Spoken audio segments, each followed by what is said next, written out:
Crypto capital of the world. Crypto technology. Crypto. The answer is crypto. Bitcoin conference. Bitcoin. Ethereum, crypto seems to be all the rage recently. Is it 2021 again? The trends for Bitcoin, Ethereum, and crypto are beginning to surge again. Every news organization is discussing crypto policies. Bank CEOs are shifting their stance on whether people should buy Bitcoin. And Trump just signed a crypto bill into law that some are saying will change the financial system in America. This feels like a total 180 from his previous time in the White House in a totally different environment than the previous administrations. Less than 3 years ago, 2022 was the year crypto came crashing down to earth. 2022 was a hard year for crypto, but it may have been just what the industry needed. In November 2022, CZ from Binance uncovered that FTX was not as solvent as they claimed to be and led to one of the biggest financial news stories of the past couple decades. Truth is, Sam Bankman-Fried is a liar and a crook. It's because of the crypto exchange platform FTX. FTX notoriously crashed, SBF went on a press run only to end up in prison next to the diddler, and crypto was finally done for good, right? Over $150 billion. In 3 days, that's how much the world's 15 largest cryptocurrencies lost in market value. All the ways that crypto broke in 2022. No one wanted to touch crypto. Bitcoin tanked, Ethereum tanked, altcoins basically went to zero, and Operation Choke Point 2.0 was behind the scenes ensuring the industry couldn't survive. Warren Buffett wouldn't buy all the Bitcoin in the world for $25. It doesn't produce anything. The sentiment from the power investors and fund managers was that crypto was too risky, it involved too many fraudsters, untrustworthy exchanges, and it was all just a giant Ponzi scheme that didn't produce anything. But a Trump presidency has seemed to indicate a revival to the crypto asset class. In his first week in office, President Trump signed an executive order intended to support the growth of the U.S. crypto industry, signaling an intention to approach crypto and blockchain regulation with a lighter touch meant to keep the United States at the forefront of global innovation in these areas. Fund managers are now allocating some of their portfolio to Bitcoin and crypto. To go even further, their recommendation for how much you should invest has altered drastically as well. You are now saying that folks should be allocating 10 to 40% of their portfolio to crypto. Some say between 1 and 10%, while others are recommending 5%. It's very clear that the narrative has changed. But then came a massive curveball with the Trump meme coin. Trump has made at least $350 million from this meme coin so far. Trump's motives are generally self-serving, but the recently signed Genius Act is a significant step forward for the industry. Stablecoins are the ChatGPT moment for crypto. Is crypto the financial savior some believe it to be, or is Trump just using this digital asset class as a way to generate profit for his family? Trump holds roughly $900 million of liquid assets, about half of which come from crypto ventures. About $1 billion, according to Forbes calculations, lifting his net worth to an estimated $5.6 billion. Trump reports more than $600 million in income from crypto, golf, and licensing fees. Crypto has been a massive profit center for the business of Trump, but will his conservative base like the next report? Trump eyes executive order to open up retirement funds to crypto. The reason we got into crypto, and we're all in on crypto, and we're doing American Bitcoin, it just seems like a scam. I don't like it because it's another currency competing against the dollar. The Biden administration was strongly opposed. The Obama administration had done nothing about it. Even Trump in 2017 was opposed to Bitcoin. So I think it's, fool's gold. I think they're trying to convince people to buy it instead of gold. Buffett on cryptocurrencies. I can say almost with certainty that they will come to a bad ending. The crypto PR team got fired a long time ago. Seemingly every month, bad news would hit the industry or an established investor would call it a scam. And then came NFTs and the metaverse. These were the darlings of the 2020 to 2022 cycle. This chart shows the number of NFT transactions. Very clearly, there was a huge surge in 2021 with a massive crash in the years following. Most of the audience of channels like mine will tell you NFTs are a scam, that every single project is just a way to launder money or rug pull the creator's audience. But the hype really hit a crescendo when this happened. I didn't know how into NFTs you were. Can you explain what an NFT is? This is your ape. Are we debuting? It's really cool. Well, it's an NFT series that I'm doing with Super Plastic. Paris Hilton isn't exactly known for her investing savvy, but this digital artwork being a segment on a mainstream media mass corporation show indicated that NFTs officially were trending. This video is sponsored by Aura, so I can tell you about one of the most disturbing trends in America, data brokers. This is one of the biggest data brokers around, and they claim to be selling a staggering amount of our personal information. Just look at how much data they have collected. This single report is 11 pages long. These guys are making billions selling our information to anyone who wants it, and spammers definitely want it. I've had to change settings on my phone in order to adapt to the amount of spam calls and texts I receive from people having my number connected to my real estate license. It frustrates me, but there's no solution, or at least I didn't think there was a solution until I started using Aura. Aura finds the data brokers exposing your info and automatically sends opt-out requests to get it taken down. And yet, there are a few other services that do this too, but none of them do as much as Aura does for you. Plus, Aura actually helps you out if a scammer or criminal uses this information to steal your identity. They cover you with up to $5 million in identity theft insurance and 24/7 US-based fraud support to help you fix it fast. You can try Aura free for 14 days at aura.com/Spencer. That's more than enough time to start getting your information removed from these sketchy sites. Post Malone was buying NFTs in a song with hundreds of millions of views on YouTube. These things called Bored Apes went mega viral as celebrities like Jimmy Fallon, Logan Paul, Steph Curry, Snoop Dogg, and Eminem had allegedly bought one. Around this same time, FTX began a mega promotional push linking up with Tom Brady, Steph Curry, and financial YouTubers to increase their market share. Then you had the Super Bowl ads claiming that crypto was the next big frontier. Crypto was everywhere. There was a huge contingent of people who were saying, whoa, whoa, whoa, what is this crypto thing, and why is this massive scam getting such mainstream attention? Well, the critics had a I told you so moment. FTX infamously crashed in about 4 days. The mega popular Bored Apes lost 93% of their value from the peak. Bro, my World of Women collection is vast. That project is oh great. Missed it. The project I'm is pissed because I was not in the... I told all of you! I mean, it's a World of Women, a project I'm very into. The popular World of Women NFT project crashed over 99% as well. The Nelk Boys raised $23 million for their NFT project in a couple hours, only to dismiss the project years later and never deliver on the promises. Many people's understanding of crypto is that it's a safe haven for criminal activity, it's used to launder money, it's all a Ponzi scheme, and around this time, they weren't exactly wrong. Less than 3 years later, the President of the United States is possibly going to allow fund managers to allocate your retirement money into crypto. Is this something you need to be worried about?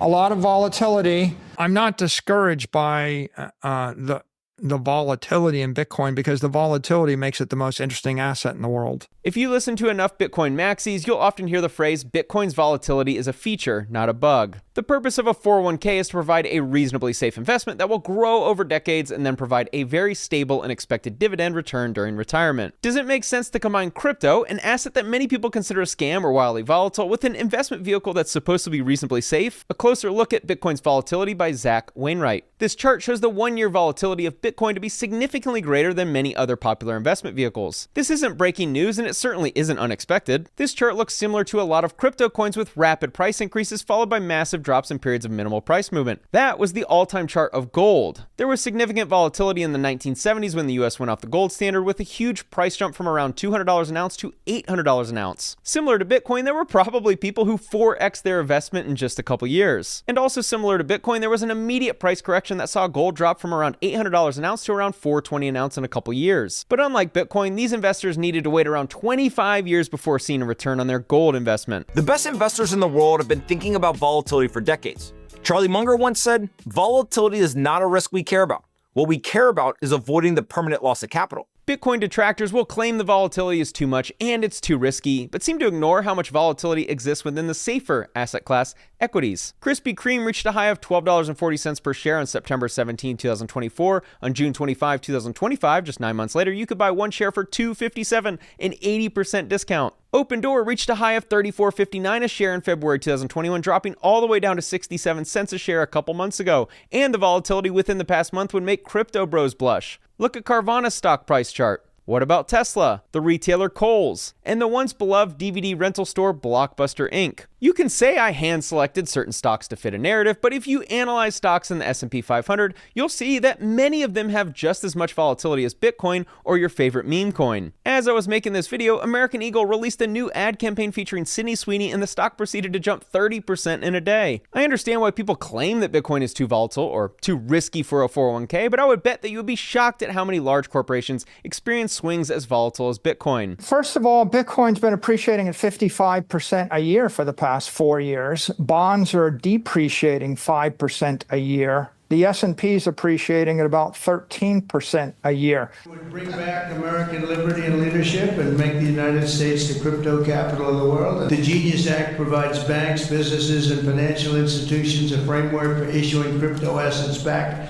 one for one with real U.S. dollars, treasury bills, and other cash equivalents. We will now live within a financial system that has more transparency, 100% reserve backing that can be audited, and strengthens the U.S. dollar status as the world's reserve currency. I also remain fully committed to my pledge never to allow the creation of a central bank digital currency in America. It won't happen. This will continue allowing crypto to be decentralized, zero censorship, and personal liberty. Since some are still confused, what exactly are stablecoins and what's the benefit? Consumers, vendors, and people all over the world will then be able to use those stablecoins for ultra-low-cost transactions that are cleared and settled in a matter of seconds rather than weeks and months, with the privacy, flexibility, and decentralization of cash. Digital asset that will, I think, help to lower costs, lower risks in the market, because we can now move towards an instantaneous almost settlement of payment versus delivery for securities thanks to on-chain stablecoins.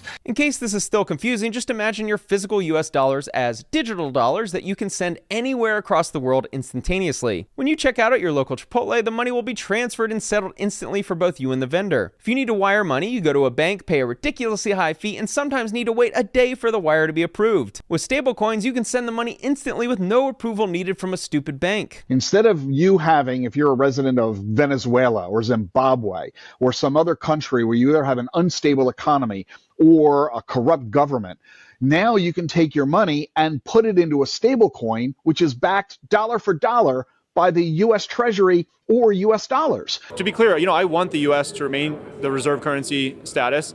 I think a strong America is very important for the world, and I think cryptocurrency is helping the dollar enormously with things like USDC and stablecoins. Our entire financial system is already digital, but the new laws being passed will allow for progress to be made in the crypto industry to push this sector forward even quicker. This is better for everyone. There was a time I could call any single banker in New York City. They'd pick up the phone. I'd be able to get a loan for whatever real estate project I was doing across the street. Then we got into politics, and all of a sudden, they wouldn't take your call. Right. You couldn't get financing. We were debanked. This all sounds great, but is Trump just making this push to appease the crypto industry to enrich himself? The meme coin. Is that okay for your dad to have a meme coin? One of the things that people do demonstrably question is they say this meme coin that your father has creates the opportunity for foreign adversaries to effectively funnel money. The president probably shouldn't have a meme coin where anonymous wallets can send him money and theoretically pay him without the public knowing. He was once a crypto skeptic, then he vowed to make America the crypto capital of the world. And I think it's fair to assume that Trump becoming a crypto fan is self-serving in some capacity. The family seems to have fully embraced crypto with the creation of WLFI and its flagship product USD1 stablecoin. The Trump family project WLFI associated address added another 6,000 ETH today and continues to buy. In the past 6 days, WLFI has added 10,000 ETH. There's also belief that Trump and family now own around $280 million in Ethereum in total. And Trump Media recently bought $2 billion worth of Bitcoin for its treasury. One of the great elements of crypto is that every transaction is on the blockchain, so you can see where the smart money is investing right now. Do you really think BlackRock and all the smart money on Wall Street are buying Ethereum because they're skeptical of what's going to happen next? BlackRock now owns $10 billion of Ethereum. What's about to happen is exactly what happened last year. All the smart money was buying Bitcoin during the summer, and then they unleashed it at the end of the year. They're running the exact same playbook with Ethereum starting a couple months ago. But plenty of people still think crypto is a scam. Who launched a meme coin?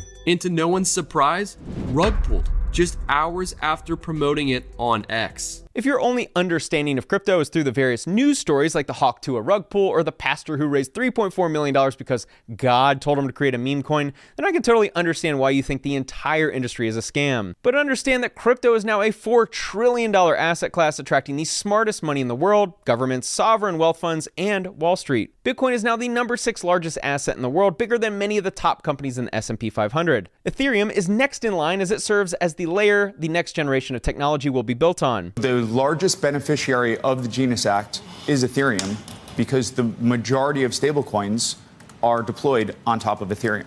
I'm sure there's YouTubers who are still trying to convince everyone that crypto is a scam, but fade the smart money at your own discretion. But Spencer, the only way to make money in crypto is by dumping on someone else. If you're referring to influencer pump and dump schemes, then yes, a dump is occurring. But what does the stock market, gold and silver, residential real estate, Bitcoin, Pokemon cards, a Rolex watch, the 1967 Mustang you restored and now want to sell, all have in common. If you want to make a profit, you have to sell to someone who's willing to pay a price higher than you. All assets follow the same principle. In order for you to make money, you have to dump on someone else at a higher price. So really, why should you care what I'm talking about in this video? I'm certainly comfortable forecasting 30% a year ARR on average for the next 20 years. Saylor sounds insane if you haven't heard any of his speeches before, but Bitcoin has outperformed the stock market for 15 years. The stock market has actually lost over 99% of its value in Bitcoin since it was created. Because of MicroStrategy's likely inclusion into the S&P 500 and the amount of funds and ETFs buying Bitcoin, it's only a matter of time that everyone watching this video will have exposure to Bitcoin. I know this may sound like hyperbole, but everything is moving to the blockchain. These decentralized platforms where you're not beholden to this, where you create efficiencies. As a guy that did real estate, why am I paying points in and out for title insurance that could be done on the blockchain? I found Raoul Pal to be an influential and knowledgeable macroeconomics investor, and his charts are all showing that risk-on assets are about to experience another massive leg up, which means your favorite asset class, NFTs and meme coins, are about to make a massive comeback. The best example recently is Pudgy Penguins, one of the most valued IPs in the NFT space. Pudgy Penguins recently did a 10x from April lows to July highs. Meme coins. You've seen them, you've heard the hype. Maybe you've even bought a few. Leading meme coin launchpad Bonk Fun hits new record with $1.95 million in 24-hour fees. It's going to be hated, but meme coins are just an indication of general investor sentiment around risk assets. The floor price for Bored Apes is down to around 11 ETH, a massive drop from its high of around 150 ETH 3 years ago. This will probably be the second NFT collection to pump hard when the correction happens. The Trump meme coin will likely rally as well as all the other popular meme coins with large market caps that can be traded on Coinbase. I think the 200 to 250,000 for Bitcoin still makes sense because that would still only value it at 25% of the size of the gold market. Okay. So I think digital gold means Bitcoin should be worth over $1 million per Bitcoin, and it could happen in the next few years. We saw crazy predictions happen in the last cycle that never came to fruition, so I'm hesitant to say all of these crazy price predictions will happen, but it's important to analyze the trend. Millennials who are infuriated that boomers bought cheap houses 30 to 40 years ago are going to look foolish for not taking the chance to buy Bitcoin at $0.1 million. Comedy. TikTok. Gold is currently priced around $22.5 trillion. Many see Bitcoin as digital gold. Whenever Bitcoin begins taking market cap from gold, that $2.3 trillion number will look small. I'm anticipating we're going to see trillions of dollars flowing into this asset class over the next 4 years. It's going to put Bitcoin at $500,000 by the end of the decade, in my view. These numbers seem great, but we also need to address the idea of corrections. This is the most important chart for you to understand, is that corrections are normal. You've just gone through a normal correction and you've managed to lose your minds, which is hilarious because we've had 7 of these. And last time around, they were bigger. Back in 2017, 28%, 39%, 38%, 27%. Nobody remembers any of those. It's very normal for Bitcoin to experience 30% corrections in a bull market. I think Bitcoin will get to $150,000 easily sometime in 2025, and then retrace back down under $110,000 at some point. This is expected and normal. So it's a proof of concept of what I think we can move the needle in crypto. And I think that's going to be the future of finance. It's going to be the future of banking. Banks knew what blockchains were. They've all experimented with them, but didn't want to use public blockchains like Ethereum. Last year, when all of that started to change, BlackRock started tokenizing their money market mutual fund. The ETH ETFs got approved and the regulatory landscape started to shift. Now is the time to accelerate. Now is when we're going to have the adoption moment for Ethereum. I understand why people are fearful of the contamination of their retirement portfolios with this scary new thing called crypto. If you spend any time researching the sentiment on Reddit, you'll see that people are scared of this possibility and in fear that people will lose the entirety of their investment. Please understand that these same people will be buying Bitcoin at $500,000 a coin when it finally feels safe. Here's more popular stocks that have experienced massive corrections similar to Bitcoin. Ironically, the risk of buying Bitcoin is no different than many stocks. Even Target, one of the most stable and large companies in America, has experienced numerous 30 to 50% drops in price, currently down around 60% from its all-time high. People can't retire if their entire 401k gets rug pulled by the president of USA. I understand why people feel this way because they only see a few headlines and think Bitcoin is the same thing as influencer-created rug pulls. Now that banks are moving to the blockchain and entering the crypto space, I think it's safe to say that it's a lot safer to be in crypto in 2025 than ever before. Here's JP Morgan's marketing video for Connexus, its new blockchain technology. A news report in the Wall Street Journal indicated that Walmart and Amazon are creating their own stablecoins to improve customer experience at their stores. I found this interesting. Tether, the company creating stablecoins, made $13 billion in profit in 2024, meaning this is no longer a nascent industry. I think Bitcoin is digital capital, right? The world's going to be remade. There's a digital transformation in finance taking place. Everybody on Wall Street understands it. Everybody on Capitol Hill understands it. Everybody on Main Street understands it. It's like electricity or fire or the internet. So the golden age of America is upon us, and with today's signing, the future of crypto and the crypto industry is going to be stronger and bigger and better than ever before. New industries or technology is scary, and I understand why people have fear that their retirement fund, their most important investment vehicle, is going to zero or they're about to get rug pulled. Nancy Pelosi is known as the greatest trader of all time, and people rightfully complain that she has crazy advantages with her investing. We literally have the President of the United States, we have BlackRock, we have Amazon, Walmart, and others showing you where they're investing their money in real time, and people are worried about getting rug pulled. This is like knowing Nancy Pelosi's trades as she's making them. We've been given an opportunity of a lifetime. It's up to you to take advantage of it. Thanks for watching.